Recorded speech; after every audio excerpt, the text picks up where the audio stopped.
Hi. Really, really, really nice to be with you. And I have to say that I traveled a long distance to be here with you today and encountered quite a few unexpected conditions as I did. I had missed a flight. I had to deal with a dump of about 8 inches of snow in my hometown of Minneapolis. And then as I was going to the airport, found myself stuck in a snowbank and a very unwelcome extra half hour to dig myself out of it. And I did make that flight on time, so I am very happy to be here.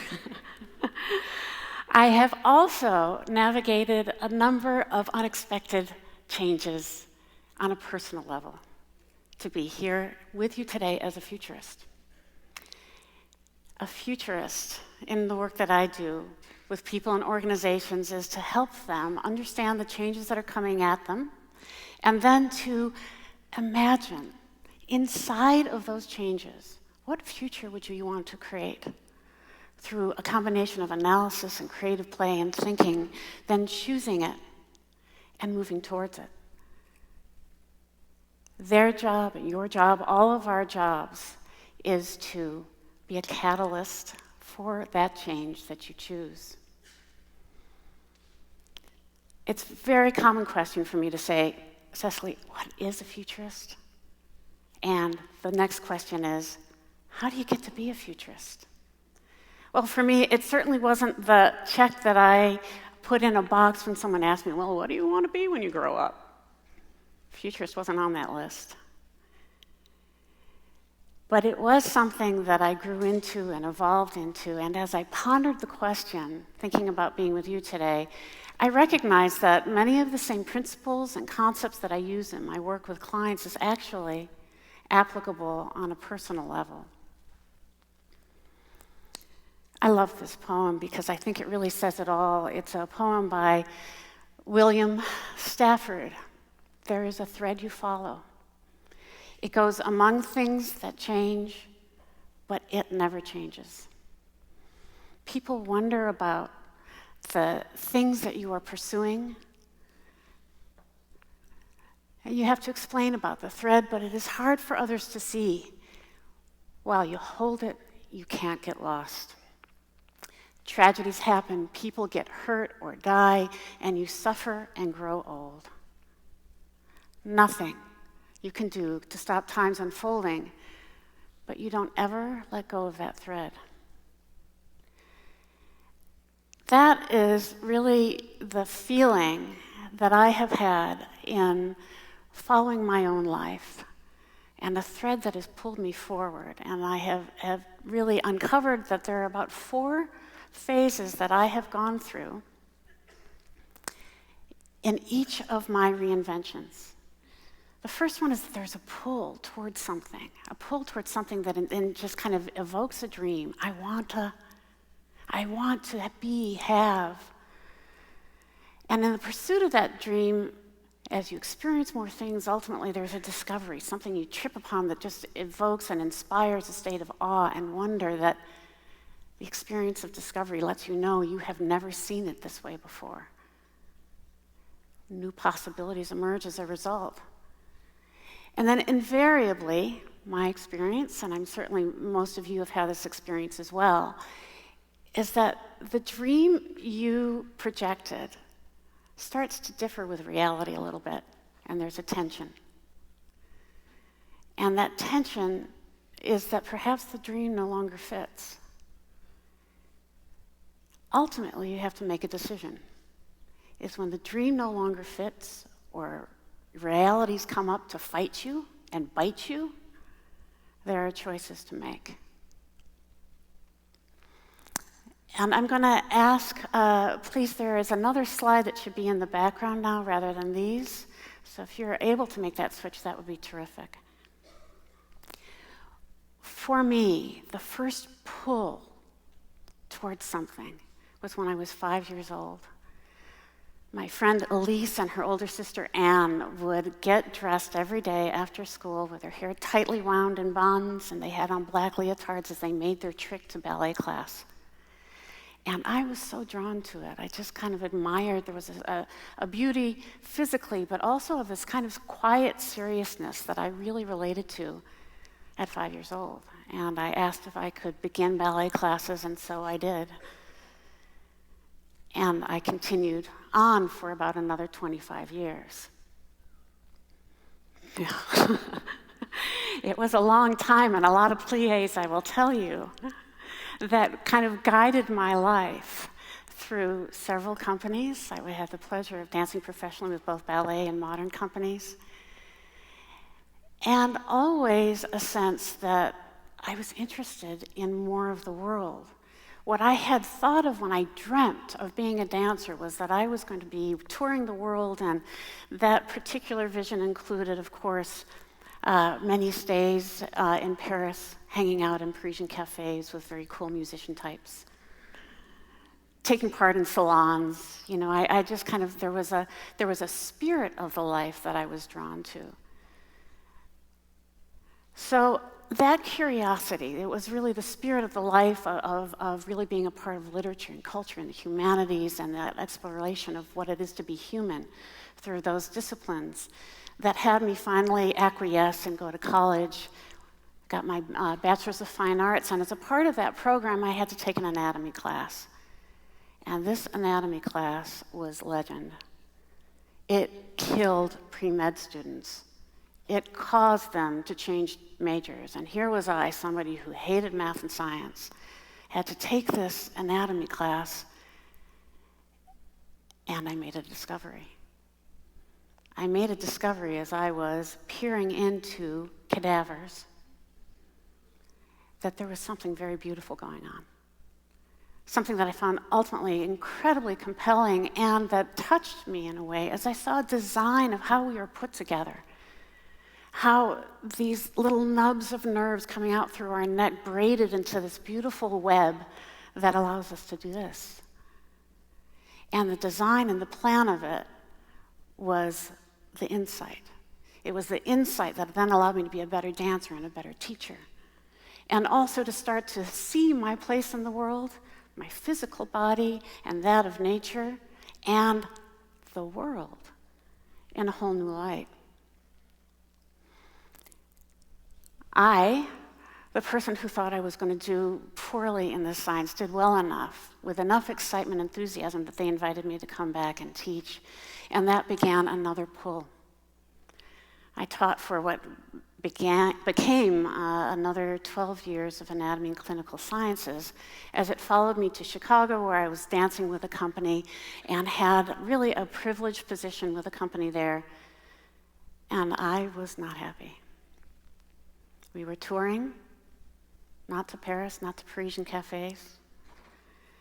And I was in that life also having to subsidize my full-time position through teaching ballet and dance kinesiology and, of course, waiting tables, as most dancers and artists do.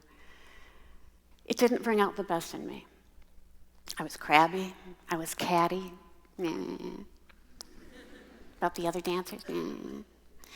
And I knew that that wasn't who I was, and so I said, Sommers, what are you going to do about this? And as I thought it through, is this a shift to another company? Would that solve it? I realized that, in fact, it wasn't a situational issue. It was a conditional issue.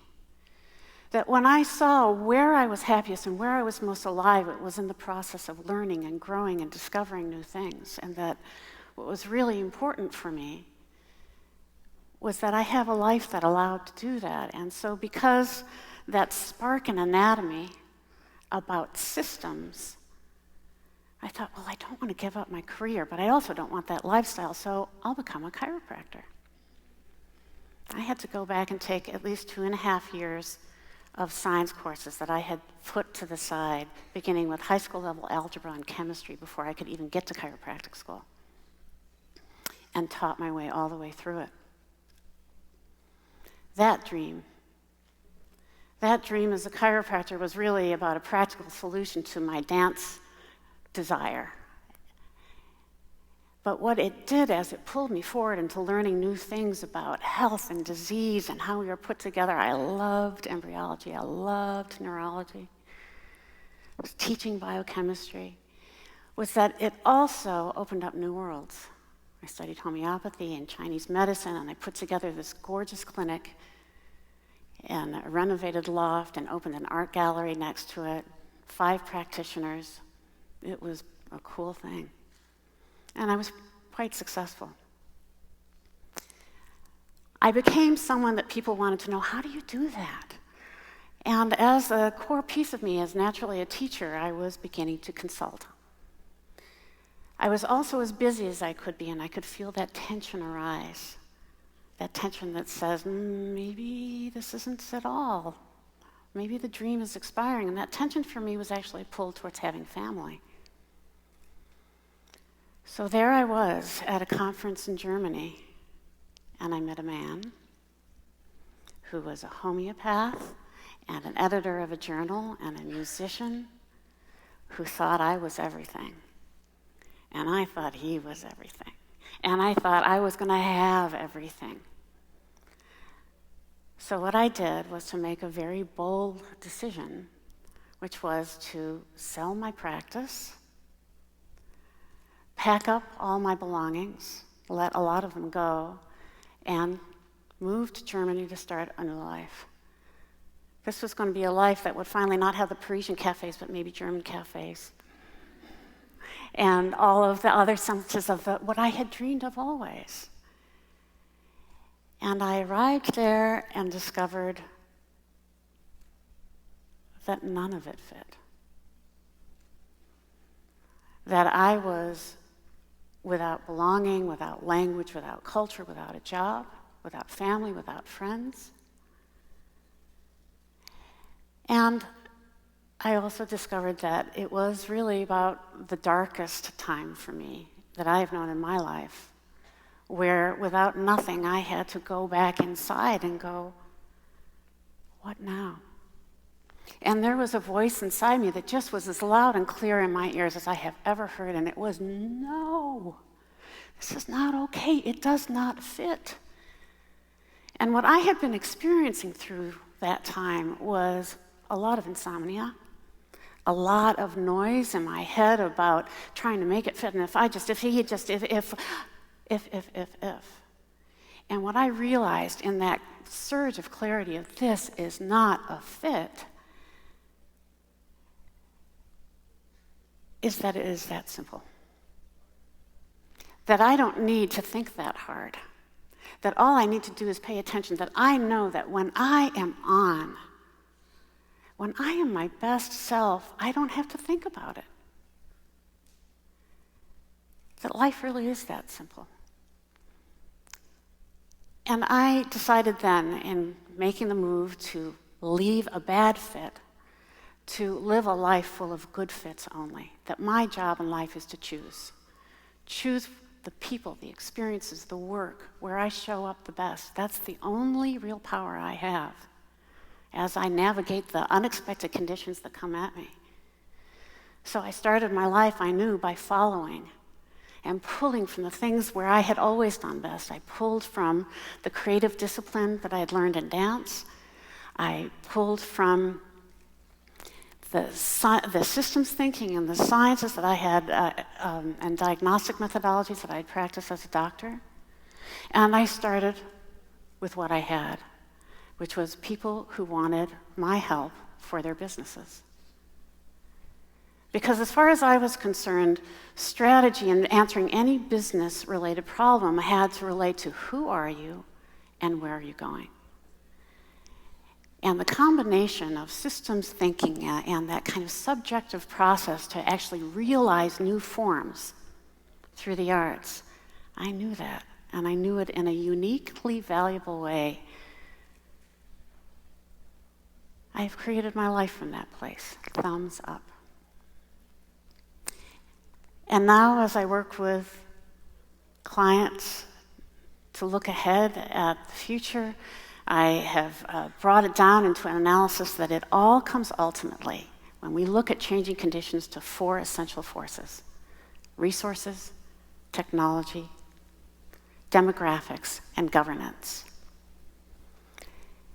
And typically when I speak to audiences, I'm speaking about those 4 forces and what it means for the future of healthcare, for manufacturing, education, government, and so forth. And I can tell you, by what's happening in each of those force fields, is that what we are in for now, our new normal, is an endless state of volatility.